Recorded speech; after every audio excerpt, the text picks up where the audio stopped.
Yo punangura ndabaramutse mu mpande zose zigiye zitandukanye ni kwa kundi nyene ni bitatu jowere nkuko mumenyereye ndabaha ibintu bimeze bien biri top biri fresh sana. Sasa rero ndi kumwe na umwami w'amahiti umwami ibintu byinshi bigiye bitandukanye afise amazina menshi agiye atandukanye menshi muzi tuza kuyaga byinshi bigiye bitandukanye mu mwanya muto ariko mudutiza amatwi n'amaso byose ibintu biri fresh sana ni hitmaker Master Music ibindi rero sasa ni hatari hit meze fresh neza cyane gose yego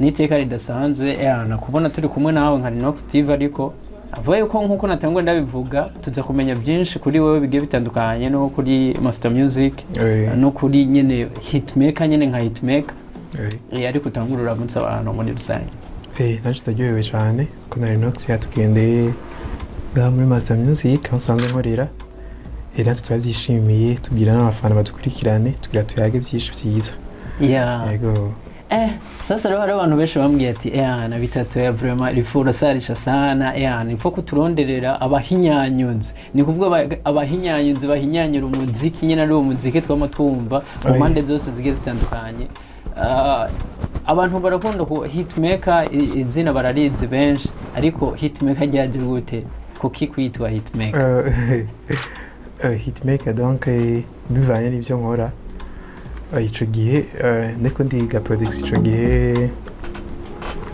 ico gihe nakunda gukora ama beat meza cyane barakunda natanguye nkora ama beat ari ndirimbo nyinshi zasohotse gusa hatarimo rogo yanje usanga bazitwara kuri studio mu zindi studio nari gitangura ico gihe niho hatanguye iryo zina niho ryabaye créé hitmaker ko nakunda gukora ama beat barakunda cyane yego cyanagyitwa nyene urugendo niyo nini ariko shaka gatoyi ku bantu bakora dukurikirana uduhe aka historique gatoyi hitmaker waho hambere aho yagiye araca gushika none munsi bisanze ibintu bya production bitanguye nkiri ku ishuri secondaire ndi bazanga muri secondaire natanguye nari mfite imashini utangura kubyira abato hari umuntu yanyigishije yambaye hafi cyane arabinyigisha mu nyuma naje ndatewe ndabandanya ndamariora niho ico gihe ndashika ngaha mu mujyi byo nkora barabikunze nca ndabibandanya rero sazo ndabikunda ari umugabo wanje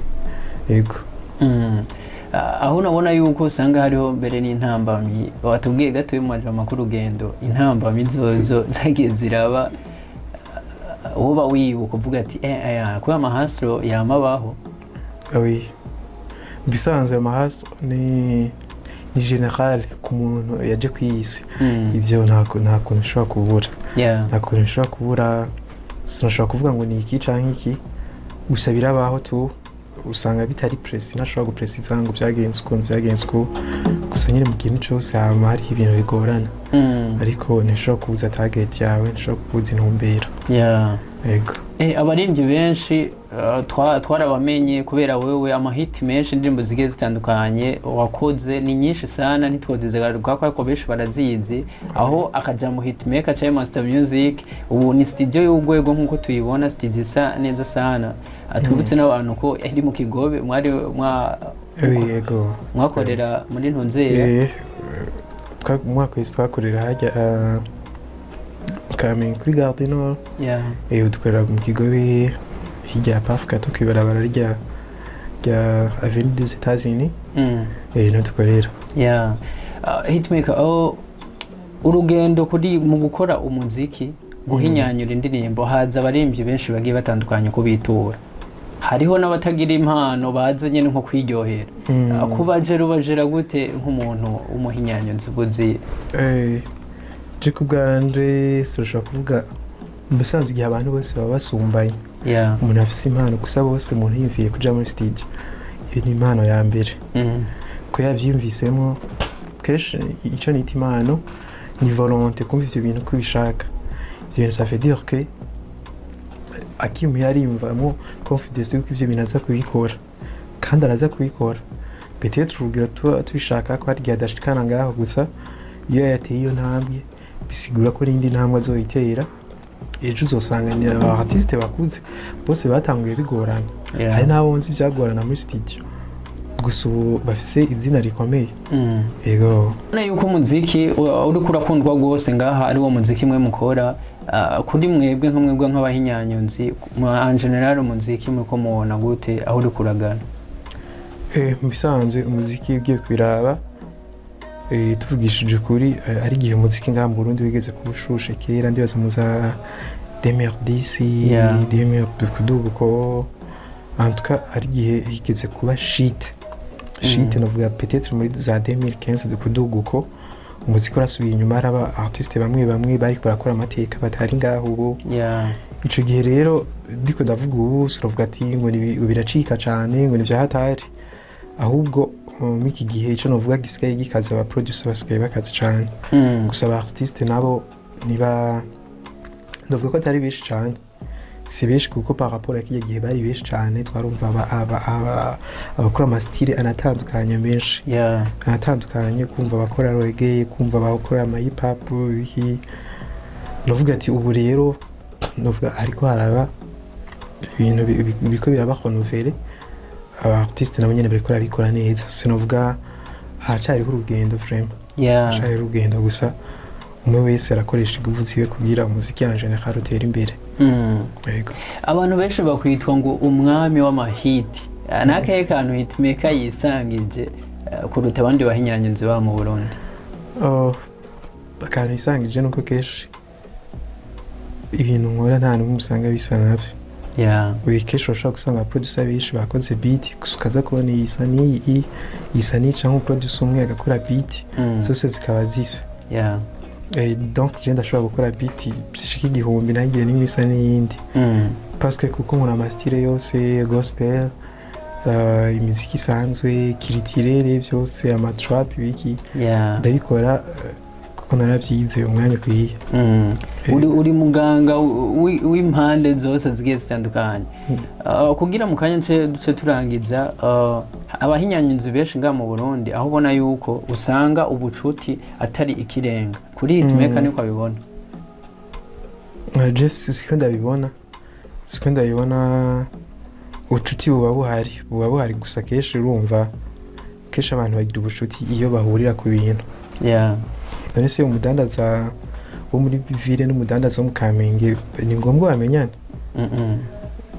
ni ibintu biri normal kuba gusa iyo bahuye bakora umwuga umwe aba producer film barahura bakayaga neza biba biryoshe quand même gusa rero bishi usanga hariho bishi nanje usanga banzi kwizina gusa tutarashobora kwicarana nanje nawo nzi turashobora kwicarana arumva ikibazo cyo kutuba batayaga neza nuko nyine abantu baba batari proche cyane ko nyine bisanzwe si kubera ubw'umwuga abari uko nyene bisanzwe bimeze nakaye kabanga ukoresha kugira abaririmbyi benshi bafise izina tuzi nga mu gihugu c'u Burundi sinowavuga ko ari benshi sana nakaye kabanga ukoresha kugira bagume baza gukora umuziki muri Master Music kwa hitmaker ikintu ca mbere nuko nabibabwiye ncakintu umuntu agerageza umusanzu production uri mu createur uri umuremyi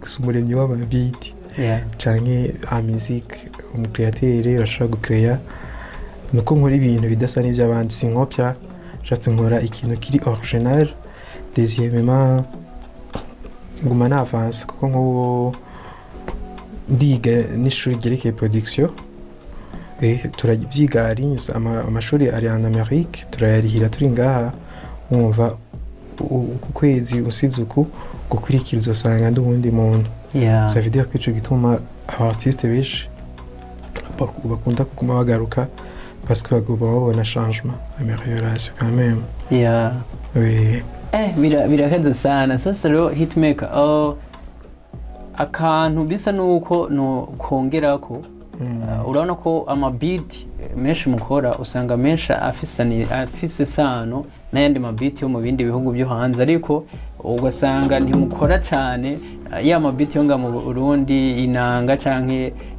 bijya nyene bya kera bya bintu bya kera ni kubereka abantu zo bahinyanze benshi butaye ko muragira karanga ko Burundi nyene nk'abarundi bwanje akaranga kesha aba producer nuko tutaririmba producer dukora ivyo umu artiste ashaka.